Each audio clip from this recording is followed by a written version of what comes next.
But to Pakistan now, where members of Tahrik Lebik Pakistan are holding what they call Al-Aqsa Million March in support of Palestine. Thousands of the party's supporters are gathering in Islamabad. Its leaders have condemned what they describe as genocide being committed in Gaza. They're demanding Israel be declared a terrorist state. Well, Kamal Haider is at the rally in Islamabad. And what's happening with the protests now? How many people have turned out so far?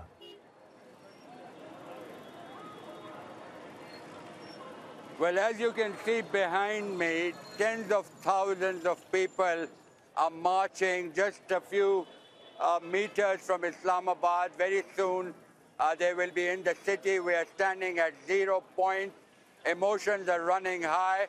This is by far the largest procession so far against the Israeli actions in Gaza and the occupied West Bank.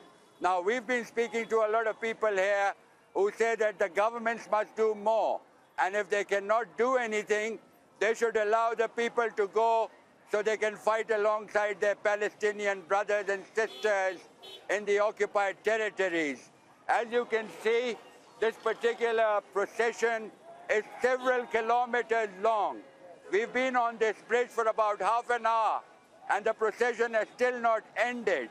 There are people coming from all across Rawalpindi, from people across the Punjab, from across Pakistan, in what, as I mentioned, is going to be the largest show of force by the Tahrik Lebik Pakistan, which has tremendous support in the Punjab province. People do come out when there is a call from this party.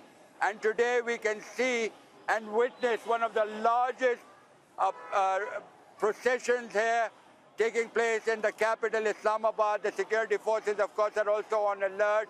They have blocked several roads. But these people are determined.